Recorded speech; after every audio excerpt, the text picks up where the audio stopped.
Christmas time is here, and I had not expected to get a new computer for Christmas, but my ZBook. Brick. I mean, this thing was sitting, and I had used it the day before. Everything was fine. It was plugged in to the charger, but turned off.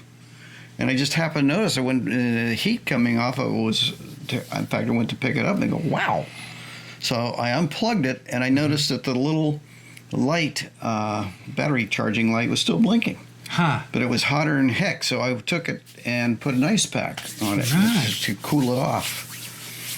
Took the ice pack off, it started to heat up again. So I finally went and took it outside because I was afraid, shoot, is this thing going to start a fire? Is it going to burn up? And it finally cooled down. So I brought it back in, I plugged it in, it would not turn on. And it started to heat up again, so I unplugged it. So that computer's been nothing but problems, and we did a review of that a few years ago, which I'm going to go ahead and put up here. And if you're on YouTube, you can link to that. If you're not on YouTube, you should be a subscriber, and you can go out to YouTube and find that. That's the Hewlett-Packard, the HP ZBook. Mm-hmm. And anyway, it's sent off right now. We can't find anybody locally. It's no longer in warranty. I had an extended warranty which expired this past April, so I had to send it off to Duluth, Georgia. That's what did it. Maybe. As soon as all your warranties are gone, that's it. Yep. I'm done. So anyway, send it off. We'll see. We'll let you know what happens to it. But in the meantime, I needed a computer, so I did some research, started looking around, and I ended up getting an Asus Zenbook, not a ZBook, a Zenbook.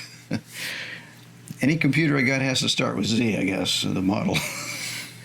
Anyway, I'm really, really happy. I did a lot of research on this, looked at a lot of YouTube reviews, and so we thought we would go ahead and give my assessment. Jim, tell them about the features. Yeah, well, I've only had it maybe 2 weeks now. Right.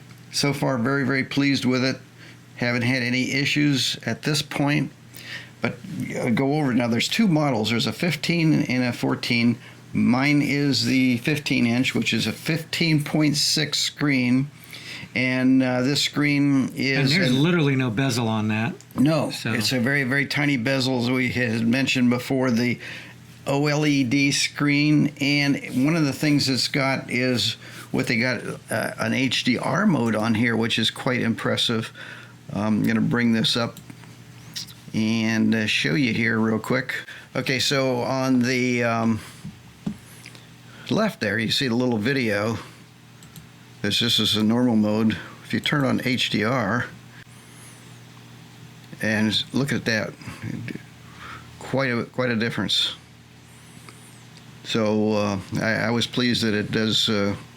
And I guess the OLED screens, I guess, support the HDR mode. And of course, in this one, I noticed that you had to plug it in to use the HDR mode. Correct. Right? Apparently, it draws so much power that it's impractical to use it on batteries. Right. And, cool. Interesting.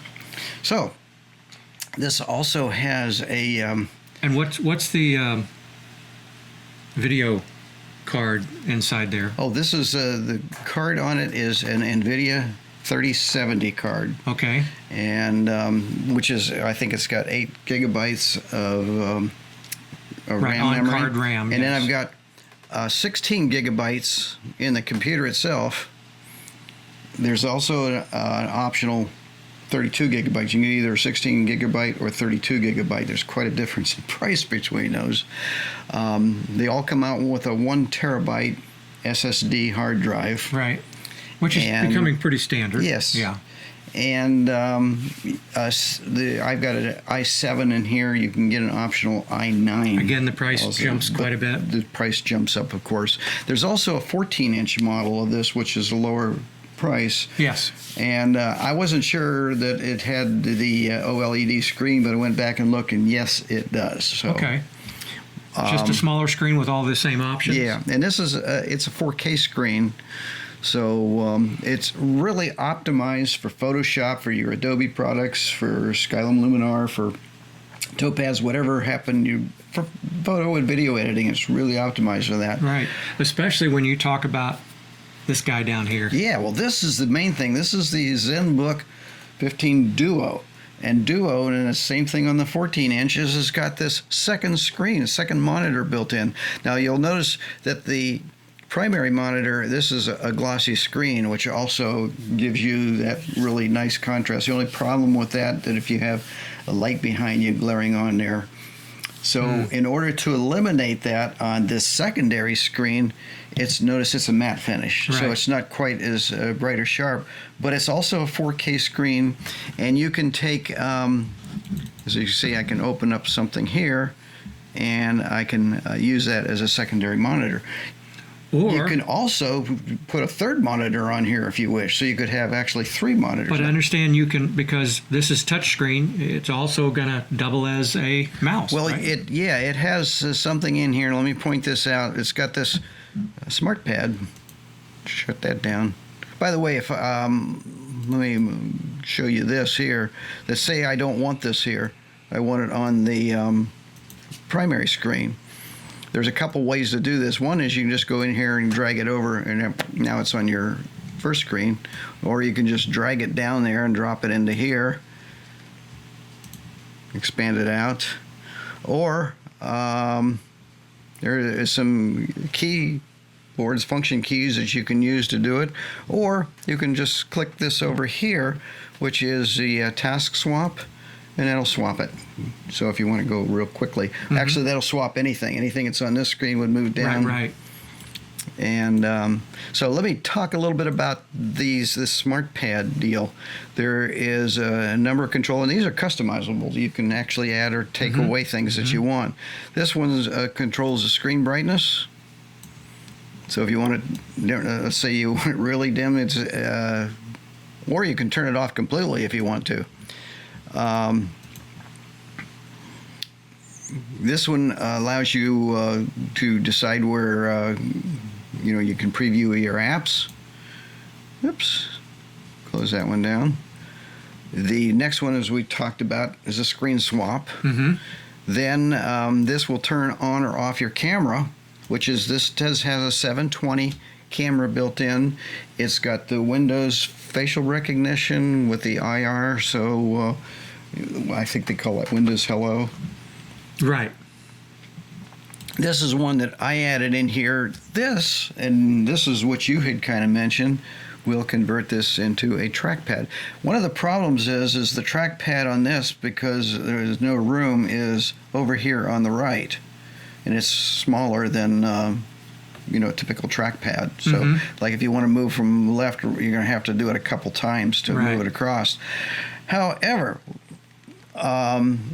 this is bad for people that are left-handed, because then they have to kind of reach across here in order to use it. Well, not if you can convert this one into using, and then you have the whole thing as a trackpad, and of course double clicking, etc., or you can hold it down to drag things. So that's the trackpad. Next one down here is it turns on or off the microphone, and again, these you can add or take off as you want to. So if you're on a Zoom call and you want to turn your microphone off temporarily or something, you can also link this up. I think it's via Bluetooth to your telephone, so you can take your phone calls on the computer if you wish. I think that's a Windows thing, I believe. I should also mention, we're talking about Windows. Should mention here that this was when I bought this through Amazon. Apparently, even on the Asus site, when I went to their site to buy one, they direct you to Amazon. So it said it was going to have Windows 10. No, it came in with Windows 11, but not only Windows 11 Home, comes with Windows 11 Pro. Don't know why, but that's what it came with. So it has Home and Pro? No. Oh, No, it said it was going to do Windows 10 Home. That was what was listed. Oh, and it ended up being 11 Pro. And when I got it, it's a Windows 11 Pro. Interesting. So they said it was upgradable to 11, but no, it already came in with it. This here is kind of cool on the trackpad. This allows you to add programs that are frequently used. And one of the neat things that they've got here is this my Asus program, which is your ProArt Creator Hub, and that's allows you to control your dashboard. You can do your color calibration, etc. And I'm going to talk about this dashboard here in just a moment as far as the control settings and what this is. Finally, it's got a thing where you can, control the settings, you can customize it, etc. One of the coolest things on this is this. I had mentioned the control pad. Watch this when I bring up Photoshop here. This works only right now currently with all the Adobe products. Supposedly they're going to add other programs to it to allow this to work with them too, but watch what happens to the and as we found out that you got to enable this, but what happens now is it puts this control center. Now this is customizable and it changes depending on the application. So this actually has things that this will control the brush size automatically. As you can see, can you see the brush? Make it bigger or smaller. There you go. See it. You can zoom in and out. Anyway, it's got shortcut controls built in, and this is really going to be nice with Adobe Premiere and using it. Unfortunately, it only works at this moment with the Adobe programs, After Effects, Lightroom, Photoshop. So, folks, all you other software gurus out there, all you software companies that are making the alternative software to Photoshop and Lightroom, or can be used as filters. Yep. Get busy. People need all these extra controls, and I don't think it's the third-party companies that are doing it. Although they could contact Asus and says, "Hey, we want our products to be on there too." So it's Asus, I think, that has to come out. And still, they got to get busy and start making phone calls. Well, let's talk about some of the. We mentioned this has an NVIDIA 3070 in it, which is actually one step above what I've got on my new Dell desktop, which was a 3060. That card, and I wanted to stress test this to see if it could run. I don't know if you're familiar with Unreal Engine. Unreal Engine's a free program that it's used in Hollywood now. If you've seen Mandalorian, what they do now is they've got these big LED screens rather than green screens that actually surround the set, and those backgrounds are projected on there, and they'll have a team, maybe 6 or 7 programmers that are experts with Unreal that can says, "Oh, we want this mountain moved over here," or what. Well, there is a program that free demo that came out a year ago, a Meerkat demo, and I wanted to see if it could load and run that. There's also a new one that came out this year that is a city. I mean, it looks absolutely real. Here's the Meerkat demo. Let me bring that up here. If you haven't seen this, you can go out and look. And this was worked on by the special effects team at Weta Studios in New Zealand, the same ones that did, of course, Lord of the Rings and The Hobbit, and are now working on the new Avatar movie. So, bring this up, and you can see this is none of this is real. That's why it's Unreal Engines. So obviously the computer is capable of running this perfectly smoothly, and so if you want to, I'm not going to show the whole thing here, just enough to tease you. So, however, I went to load the city one, it loaded it, but it struggled. It couldn't project it. Now, when I looked at the specs they require, they want a 3090 or higher. Wow. They want 64 gigs of memory in the computer, an i9 or higher. Anyway, this computer just doesn't quite come up to that level. It takes a really, really expensive high-end machine to run that one. But you can create some of your own. Oh, yeah. With Unreal Engine, you can go out there and you can do things. Now, if you had the talent of the people at Weta Studio, who, by the way, the little meerkat and the hawk that ended up attacking him were done in Maya, and then the files were transferred over into Unreal. But the background, the desert, and all that was all done in Unreal. Well, talk about the ports that come on this. Yes, ports, okay. It has 2 USB-C Thunderbolt ports. Right. Which is the same as my ZBook has, and it has the older USB A port, which is USB 3.0 probably. Yeah, it's a 3.0. It has one HDMI port. Sadly, for a computer that is geared toward, Photoshop and art production, it has no SD port on it. Of course, you have to use an external. Not all cameras are using SD cards, so I'm wondering if maybe they decided, instead of trying to support all cards or just one card, maybe. And the fact that there are a lot of third-party companies out there.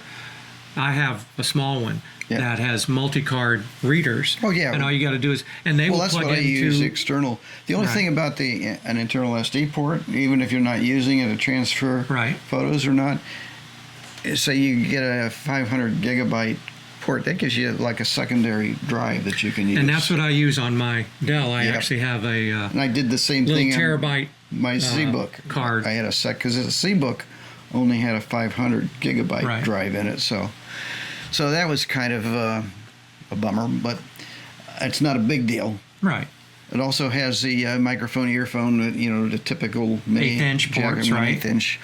And this one came with Windows 11 Pro, which I was surprised because it was advertised as just Windows Home 10, and it didn't.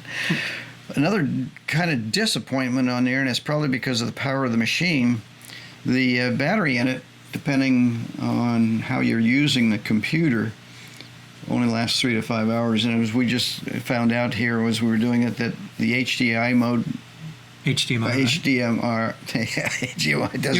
doesn't work with the batteries. It just, I guess, draws too much power. Another cool feature is this trackpad over here. One of the things that I'm sorry, HDR mode. We're calling it HDMI. Oh, HDMI, yeah. HDR mode. Folks, we have an excuse. See all the gray hairs? Yes. We're getting old. Yes. So, sorry about that. Okay, well. 3 to 5 hour lasting time on the battery, which is not terrible, but not as good as you would hope for. Yeah, you kind of like 6 to 8 hours, but. Right. I mean, you probably couldn't get through a long flight on it unless you plugged it in, which most of the planes now have. That's starting to be a lot more apparent, yeah. Trackpad down here, this is something cool because most of the laptops don't have a numeric keypad. Well, guess what? You touch that there. Oh, well, my goodness, there's a numeric keypad. Yeah. And you can use it just like a numeric keypad. You can also turn this on or off and use it as a trackpad. I like the keypad because that's been always my biggest complaint on a laptop. You have to use those top keys as your keypad. Yeah, or sometimes they have the keys on your numeric, and then you have to. Oh, even worse, use the function key. Secondary key, which is a. Or as I like to call it, the FN key. Yeah. Have to use that FN key. That FN key. Anyway. Well, okay. Extras? Yeah, this came with some extras, which again, it wasn't. And some people had asked, are these included? And they said no. Well, it is. There's a real nice carrying case that you get, a little foldable case that you can put in. And also it comes with a pen. Yes, this works with a pen. Now, it's not like the Wacom where I don't know how that works because it doesn't require a battery. The pen for the Zenbook does require a battery. I think it takes a AAA or quadruple A battery. and that comes with it, as well as a little Kickstarter thing which you can put up there that'll actually boost the computer Kickstand. up. Yeah, kickstand. Kickstarter. Sorry. That's all right. Kickstand. Kickstand that'll actually boost it up a little bit higher.